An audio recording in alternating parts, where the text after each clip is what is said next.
नमस्ते प्रिय भाइयों और बहनों, स्वागत है आप सभी का।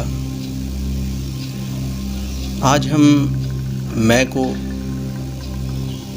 शंकराचार्य जी महाराज के जीवन से एक घटना जो उनके एक शिष्य के साथ में घटी,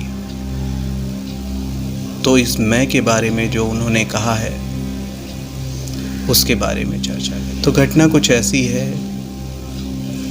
कि एक बार महाराज के पास में एक युवक आया जो शिष्य बनना चाहता था उनका। उसके शिष्य बनने के बाद में वो उनकी सेवा करने लगा, लेकिन उसने पाया कि बहुत दिनों तक महाराज ने ना उसे कोई सत्संग दिया, ना कोई विचार दिया, ना कोई उपदेश दिया। तो अत्यधिक व्याकुल था और हर पल चाहता था कि महाराज उससे कुछ उपदेश दें, उससे कुछ कहें। एक दिन व्याकुलता इतनी बढ़ गई कि उसने देखा कि आचार्य शायद अब खाली होंगे, तो वो स्वयं ही चला जाए और आचार्य से कुछ उपदेश पाले। इस उद्देश्य से वो उनके पास में गया।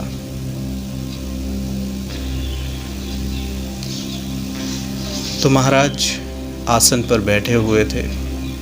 उन्होंने किसी के आने की आहट सुनी, तो उन्होंने पूछा, कौन है? इस पर वो शिष्य बोला, मैं हूँ। महाराज बोले, अगर तुझे ये मैं इतना ही प्रिय है, इस मैं को यहाँ तक बढ़ा लो कि सब जगह मैं ही हूँ हो जाए। अथवा इस मैं आपको यहाँ और अधिक बढ़ाने का मतलब बताना चाहूँगा कि दरअसल मैं को बढ़ाने का वो कहते हैं कि इसे इतना बढ़ा लो कि ये सारा जगत ही मैं में व्याप्त हो जाए। ये सारा जगत ही ऐसा हो जाए जिसमें मैं ही हूँ, इस तरह का हो जाए।